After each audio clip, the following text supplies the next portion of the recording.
दोस्तों कल है थर्सडे 14 अगस्त और कल होने वाली है निफ्टी की वीकली एक्सपायरी। तो वीकली एक्सपायरी पर कहाँ धमाका होगा फटाफट पता करते हैं इस वीडियो में। तो दोस्तों हमेशा की तरह एनालिसिस की शुरुआत करते हैं निफ्टी के डेली चार्ट से। इससे पहले मैं एनालिसिस में आगे बढ़े, अगर आप पेज पे पहली बार आए तो फॉलो करना मत भूलिएगा ऐसी धमाकेदार डेली मार्केट एनालिसिस वीडियोस के लिए।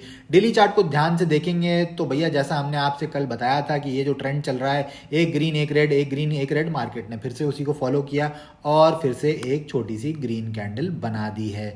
अब क्या कर सकते हैं भैया, इस कैंडल के टॉप के ऊपर इसको ये मूविंग एवरेज 20 पीरियड का बैठा है, ये ज़्यादा ऊपर नहीं जाने देगा, 780 के लेवल के आसपास है। और नीचे तो अब जो 50 पीरियड का या 100 पीरियड का ये जो मूविंग एवरेज है बिल्कुल यहीं पर आ चुका है। तो इसके नीचे अगर हमें दो क्लोजिंग मिलती हैं तब नीचे का रास्ता खुलेगा, जो कि है 200 पीरियड का मूविंग एवरेज 24,050 के लेवल के आसपास। अब इंट्राडे में हम मूव्स को कैसे अप्रोच करेंगे ये देखते हैं निफ्टी के 5 मिनट के चार्ट पे।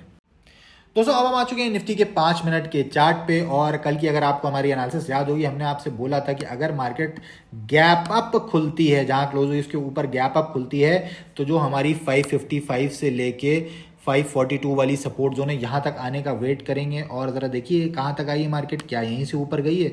दूसरी बार देखो आई 555 डॉट यहीं से ऊपर गई, तीसरी बार आई तो इसी जोन पे हैमर बनाकर ऊपर गई है। और ये हमने कब आपको बता दिया था? एक दिन पहले।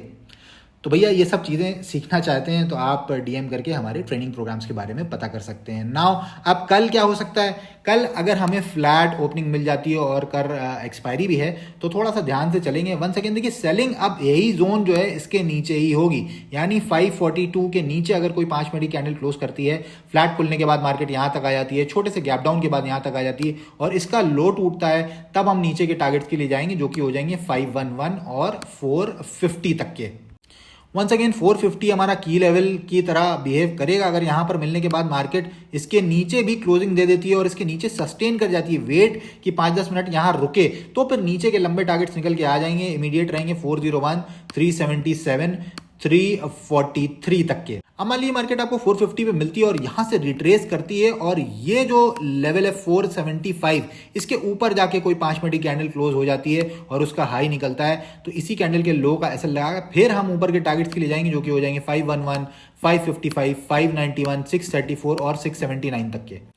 अब इन केस हमें फ्लैट या छोटी सी गैप अप ओपनिंग मिलती है तो ऊपर का ट्रेड हम डायरेक्टली कहां पर ले सकते हैं? 24,679, ये लेवल ध्यान रखिएगा। इसके ऊपर कोई 5 मिनट की कैंडल क्लोज करेगी, इसका हाई निकलते ही हम ऊपर के टारगेट्स के लिए जाएंगे जो कि हो जाएंगे 24,727, 24,754 और लकी नंबर 24,786 तक के। वंस अगेन मार्केट 679 के ऊपर निकलने के बाद दोबारा इस आज के हाई के नीचे क्लोजिंग नहीं देनी चाहिए, वरना सेम नीचे के टारगेट्स के लिए